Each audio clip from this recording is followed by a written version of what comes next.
Hello, welcome to the Polymath Podcast. I'm your host, Ansley Weller, and I'm joined today by my new friend, Skylar Dross. So I just want to let you guys know that we actually met at a comedy club, Flappers in Burbank. He was the headliner, and he was very funny.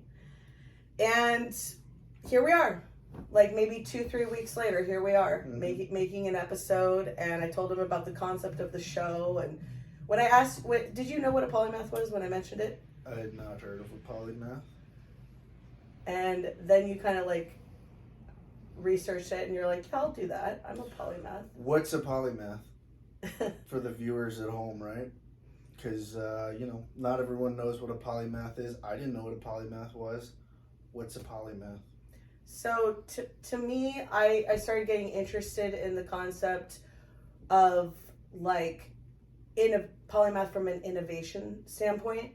One of the most famous historical polymath figures is Leonardo da Vinci.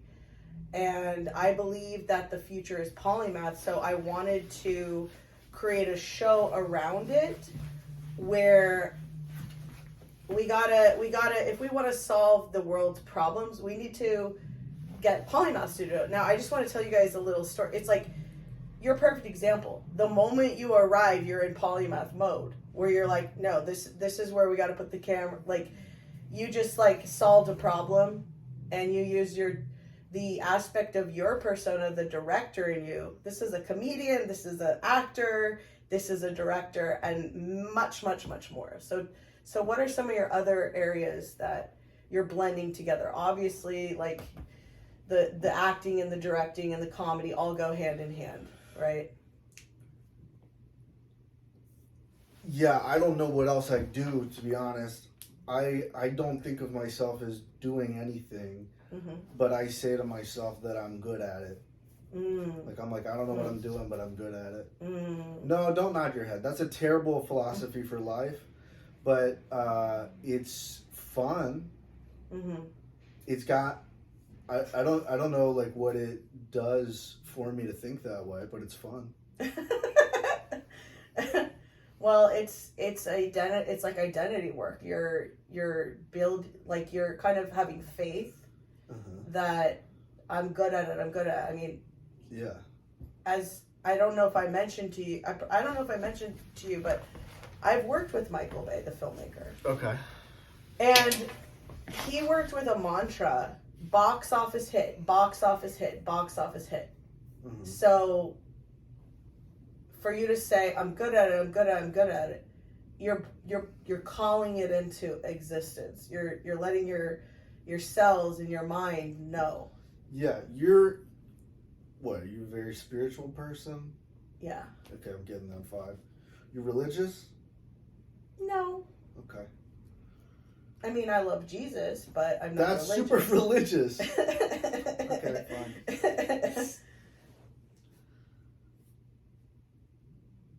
So Buddhist off the table? I mean, there's a Buddhist temple right here in the living room. So you're crossing religious paths as well. You're a polymath, spiritual person, right? Are you Buddhist? No. Okay. God, no. I'm not Christian, I'm not Buddhist, I'm none of those things. But I'm also not an atheist or whatever. Yeah. I don't know. By the way, it's really stupid to ask anyone under the age of like 45 what their religious preferences are. Yeah. So I don't think, especially someone who like wants to be an artist in LA, like that's a disgusting person to ask, oh, what are your religious preferences? Like, God, I don't know. You know what I'm saying? But yeah,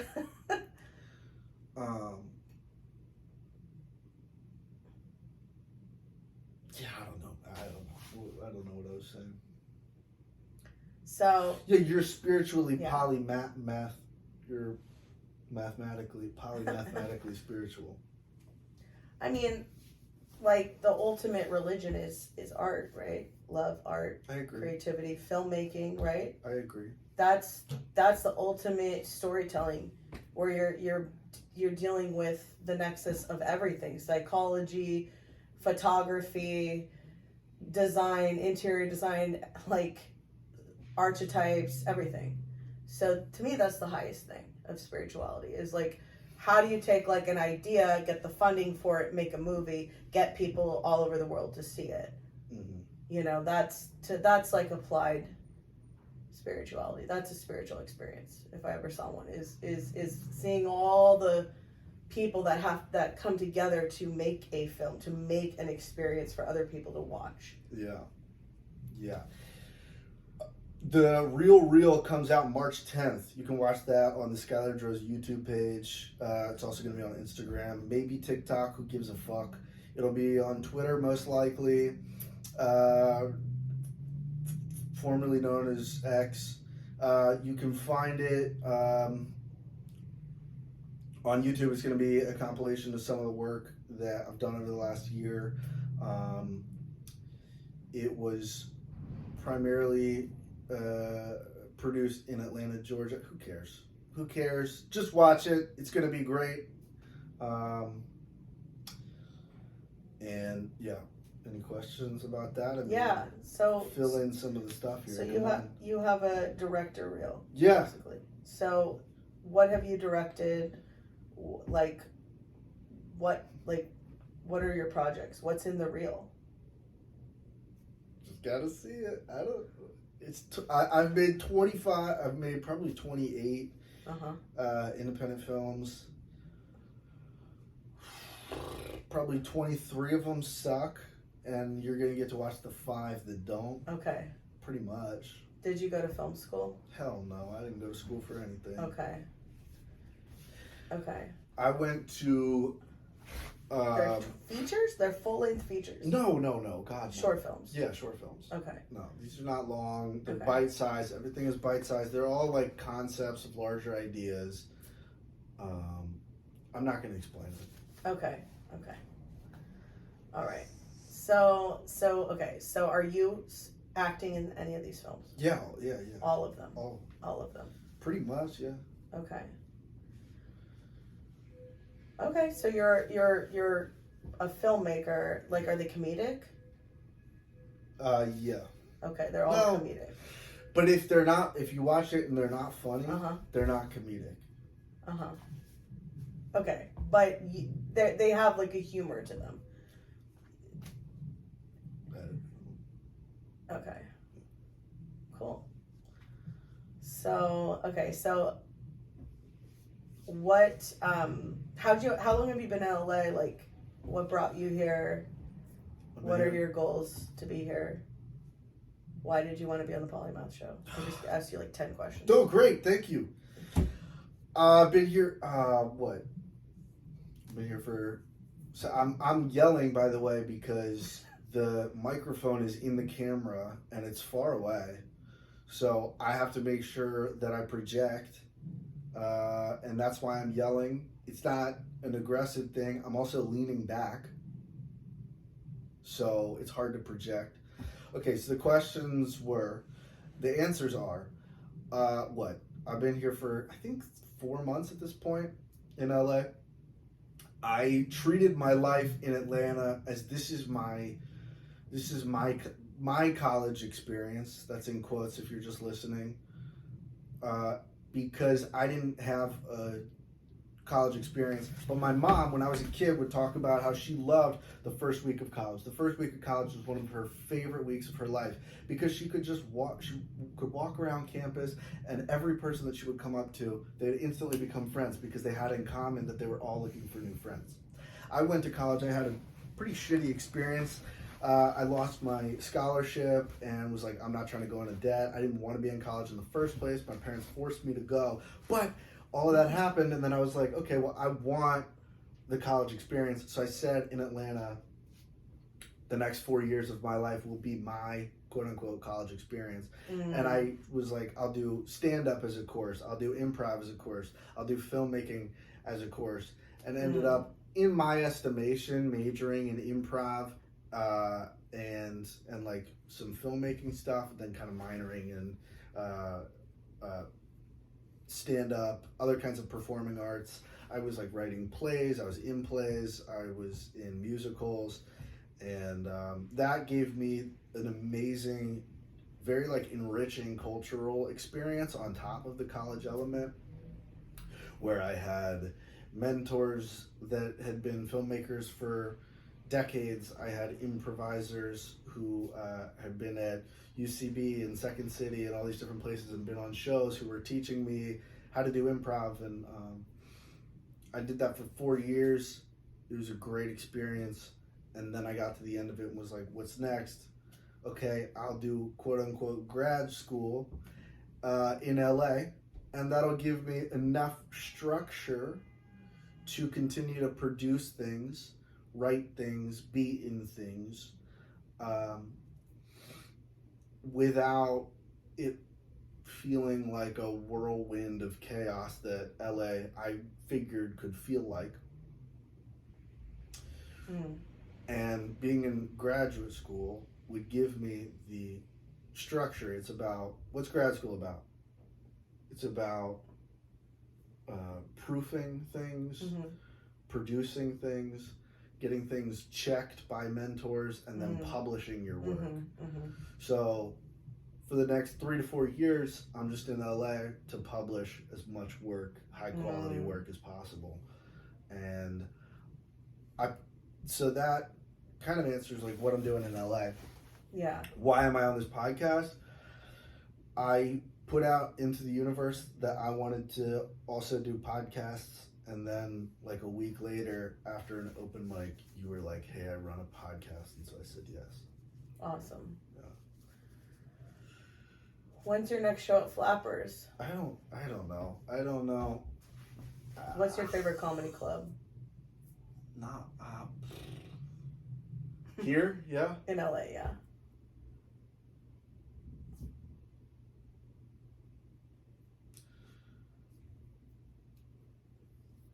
Well, definitely the Comedy Store has always held a deep place in my heart. Yeah. And when I was 18, I came out here and performed at the Laugh Factory, Hmm. and I bombed. It was awful. It was the worst bomb ever that I'd had at the time, and it crushed me. But then it was cool because I got to look back at it and be like, "Damn, that was a ballsy ass kid." So I think. But the Laugh Factory kind of sucks. I have not performed at the Laugh Factory when it was popping, although I understand it's probably really fun. But the Comedy Store is the dream. I really just... I haven't like performed at all the clubs I want to perform at because I've only been here for a limited time. Yeah. But I want to be there. Nice. Okay. I'm sure it'll happen. All right. So you're here, do you feel like you're here, like, do you think you're going to settle here for years and years? No. Or you're like here to, like you said, grad school, publish some work and get out and go back to Atlanta or like tour, or like what do you... Both of those things. Okay. Yeah. Okay. So who do you like, who are your like role models? Like who do you really look up to as like filmmakers, comedians, writers, all that, actors, and why? Artists can do all different kinds of things. That's why I really like Tyler, the Creator, right now. I think he's doing interesting work.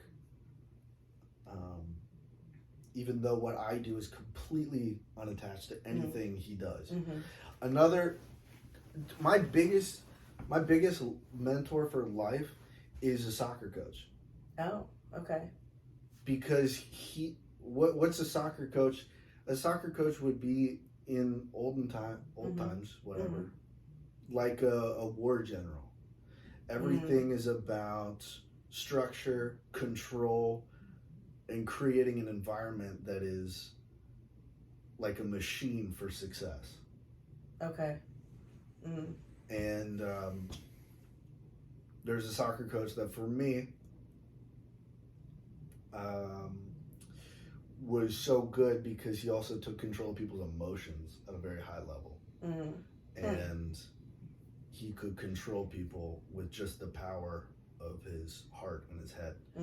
And that, it again has nothing to do with the world that I live in Like if you look at it simply. Yeah. But the way that he commanded his people Wow. Was very powerful, and that's inspiring to me. So he was your soccer coach for... No. Sorry. Okay. He was a professional soccer coach. Okay. This is Cool. yeah. His name's Jurgen Klopp. Okay, which team did he coach? He coached Liverpool for 9 years, Mm. and before he joined Liverpool, I liked him, and then he joined Liverpool, and I was all in. And it was, I think in 9 years, he proved from start to finish exactly what a leader should look like. He did everything in such a powerfully ethical way. Things were done with like pure love and heart and grit, and he just he killed it. He won everything that you can win too, and he did it in a beautiful way. Wow. Yeah, I mean, I could see it like with directors, like that is a natural born like leadership role. And you do have to be a polymath to be a director, because it's like you have to inspire everybody. First of all, you have to inspire people to even like commit to the project at all. Especially if you want to get good, like the top good people for like as good as you can get. Like they're busy, they're in demand. You have to, why this movie? Why should they come here? Why should they be part of this shoot? Right? So, yeah. And so much of performing, like I see it as an athletic event. Like stand-up is an athletic event. Totally. Acting is an athletic event. So how is it athletic? Well, like a performance is like, an athletic event. Yeah. In the way, not in the way that it's physical, just in the way that it's performing. Like you're performing something, and so there's like prep work that goes into it. You mean like kind of mentally, it's like a athletic event? I mean, especially like music is an athletic event. Like singing, playing instruments. So, but you're not like jumping over. But like there's tacklers. Like, what do you mean? Yeah, I mean, it's not like just like sports. It's like some sports are more physical contact than others. So it's not necessarily about the physical contact, but I do, just like I'm saying, like film is definitely like an application of applied, spirituality or alchemy, turning nothing into something. It's the same with, like comedy, it's the same with acting. It's like you have to like really prepare and visualize, like sports is the same way. Like athletes are very highly spiritual, like a part of their brain is turning on, the God part of their brain is turning on when they're in the flow state, right? You have to be in the flow state in athletics, especially a live game, of course. Same with, and same with music, acting, like it's comedy, performing, it's performance, yeah. The I forget who said it. Obviously there are like times and emotions that are more powerful than just this concept, but someone said that everything in life is preparation and performance. You're either preparing or you're performing in some way. Sleep is prep, Wow. Eating is prep. Woo. Everything is prep. Oh my God. See, this is so fascinating. Like, so much, like, I brought a lot of, like, and I don't know tell me if you do this too. Maybe this is just, like, a director-actor type thing, but, like, because I feel like, just based on you saying that, I think this might resonate with you. There was a point where I realized that, like, whatever I'm learning from acting and performing, I can apply to my entire life. Like, my whole life is a movie. Like, when I go into, like some kind of scene, like I remember going to a funeral, I remember going to a wedding, and like, this is a movie moment. Like, let me get into the flow state and let me like improv in this moment, let me like I realize that so much of life, like what a director does or what an actor does, but especially what a director does, because the director's creating the director, it's from their brain. Okay. It's the difference between being the choreographer and the dancer. Okay. Right? So it's like we're directing our own lives. We're acting in our own lives. It doesn't matter like if there's cameras rolling or like everything like you said, it's to your point. This is what That's what Shakespeare said, dude. That's really? what Shakespeare said. All what is it? Life is but a poor player. Mm-hmm. Struts and frets on the stage. Yeah. Yeah, I know what you're saying. Yeah, so it's like you're either preparing or you're performing. Yeah. So life is a performance. Yeah. Yeah, it's such a dramatic way of looking at things. Like a lot of shit needs to just be like chilling. Yeah. But like sometimes like social situations, even like major events can be seen as like prep. Like and then that takes the pressure off of you too, right? If you're at like a friend's wedding, you don't have to be like, I'm performing right now. It's much easier to just be like, this is prep for me. I get to just hang out and put my guard down because the performance is next week when I've got to focus on this one thing. Yeah. You know what I'm saying? Yeah. So like not like the reason I say that is you want to make that distinction because if everything has always got to be a performance and everything's got to be all eyes on me, then you're just going to be stressing yourself out and maybe looking like a fool in the process. Whereas a lot of shit really should just be super, you want to just let shit go as much as possible. Yeah. What was I thinking? Oh, yeah. You were saying that when you're working on music or acting, whatever it is, and that ends up applying to something that seems like it has nothing to do with that, just in your regular routine life. Do you know Michael Singer? You do? Yeah. Michael Singer talks about integrity being all parts of yourself moving in one direction.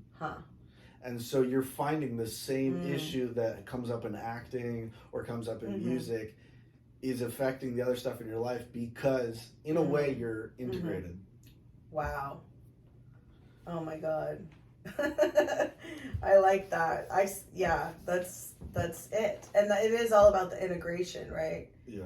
Because like I could have a weird dream. I have to integrate that dream. I could have like a freaking PTSD episode. I've got to integrate that. And sometimes you have to integrate in real time. Like in the moment, and that's kind of what improv is too. Is like, okay, like sometimes you can't take things too literally. You have to figure out, well, how does this fit into my life and like what I'm doing right now. Right. Yeah. For me right now, I'm trying to be integrated on just kind of the idea of saying yes to anything, right? Really? So that's why I'm here. Okay. Because what else, Yeah. Like, I just arrived here, right? So I can't really afford to say no to anything. Okay. As for right now. Yeah. At a certain point. Yeah. Then I can be more choosy. Chaperone the other day said that she has the power to walk away. Walk away power. Yes. Absolutely, that's important to have. But that's not where I'm at right now. So I'm enjoying saying yes to everything and then just letting the experience kind of happen and just take over. Right. Cool. Michael Singer talks about that a lot. Yeah. Nate Bargatze, poppin' comedian right now, he says he says that comedians have the most interesting life path because you have to say yes to like the craziest stuff. I'm in this is a weird room right now that we're in. Yeah. This is a weird room. Yeah. This couch there's no legs of the couch. This is on the floor. You can't see that, but it's on the floor. So I don't know what I'm doing right now. I don't know who these people are. There's someone behind the camera. There's someone actually behind the camera right now. Yeah. This is like a small room in the middle of kind of nowhere. It's by the beach. It's a nice location. It smells like the breeze. It's got a nice salty spray. It's comfortable. But like this is so not a part of the plan that I had. But yet I'm enjoying the moment. It's still fun. I can find ways to make it fun. What I heard someone was like, I don't know who someone is, but it's a quote that was like, whatever the situation is, can you make it 10% more enjoyable? Yeah. He said, Yeah, I like that because it's also realistic. It's not like 100%. It's like 10%. Yeah, exactly. You know? Just, can you make it a little more fun? Yeah, that's a good thing to live by. You know what you're talking about with the yes. Like I'm sure you've seen the movie Yes Man. Mm-mm. Jim Carrey's in it. Anyway, he says yes to everything. Oh, really? Yeah. That's my era right now. I should watch it. You should watch it. Okay. And it shows like the good, bad, like everything. It shows everything with it, and it's total contrary action because like you'll just I don't want to give the movie away completely, but you can spoil it. When's it from? Yeah, like it's from like 1999. Please, just tell me what happens. So he's really, and it's been a long time since I've seen it, but it's called Yes Man. Yeah. And it's like this cool premise of like, okay, well, he's really like in his shell. He's not doing anything. Yeah. He's isolating like crazy. Yeah. And he decides he goes to like a Tony Robbins like conference. Right. And he decides to just say yes to everything, just like you. Yeah. And some of it's he finds himself really stretching himself because he's saying yes to everything. Yeah. Even though it's like he wants to say no, he's taking Korean lessons. He's dating this girl. He's doing this. He's singing in I think he sings in a band. He's doing Dance Dance Revolution. Like he's doing all this stuff. But then it's like it's helping him break out of his like depression and shell. Yeah. But then it takes a turn where you still have to have integrity, right? Yeah. And you can't always say yes to everything. And sometimes you have to pivot and be like, I said yes, but actually, no. Right. You know? Right. And where you kind of look at the situation or whatever. And so, you know, it's with Zooey Deschanel is in it too.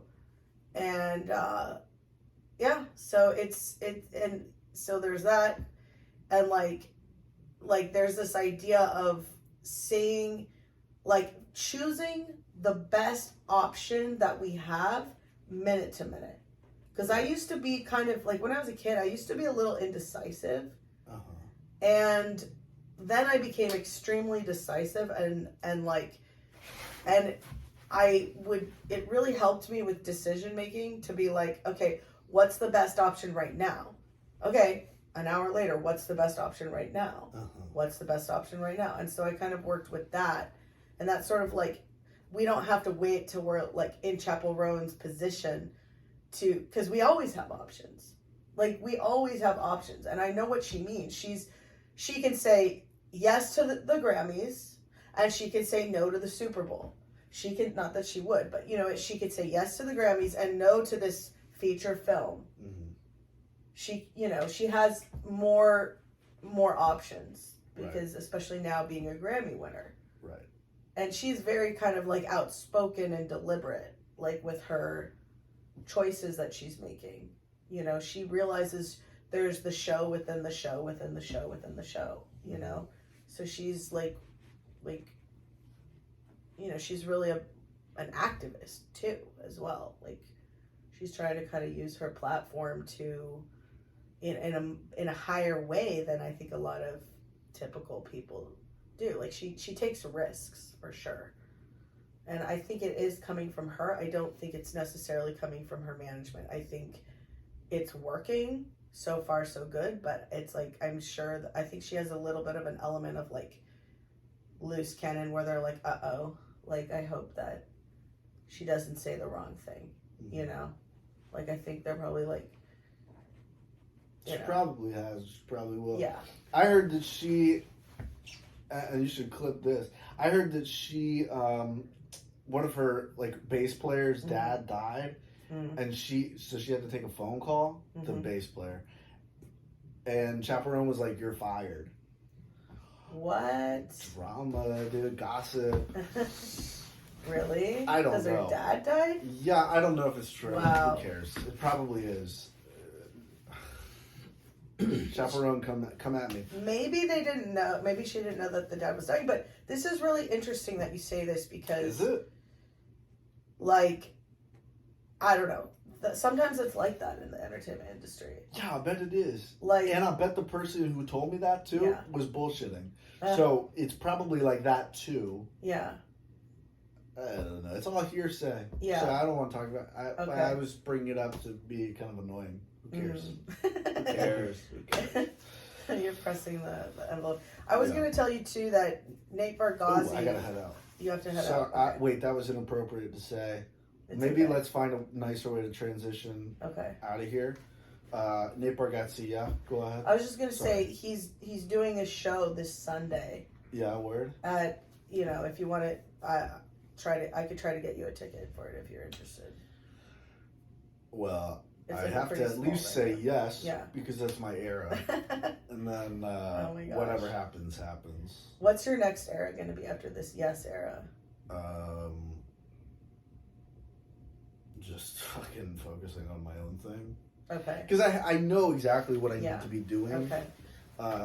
But I really just like wanted to, I honestly moved out here. Like I can intellectualize anything. It's very easy for me to do that. My brain wants to compartmentalize everything. Yeah.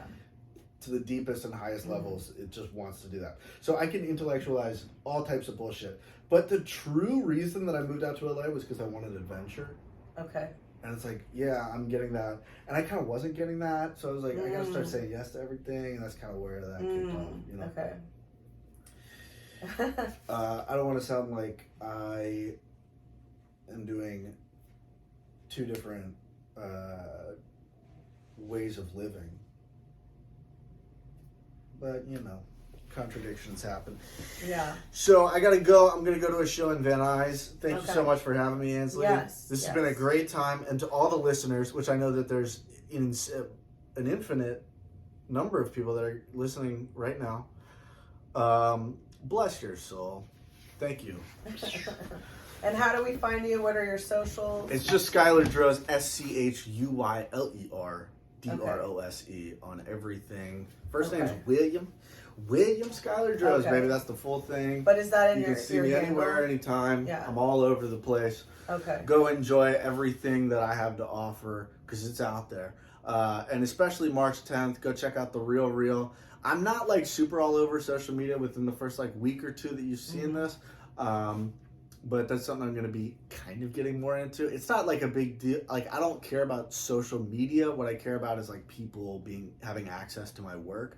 So I'm building out from that idea.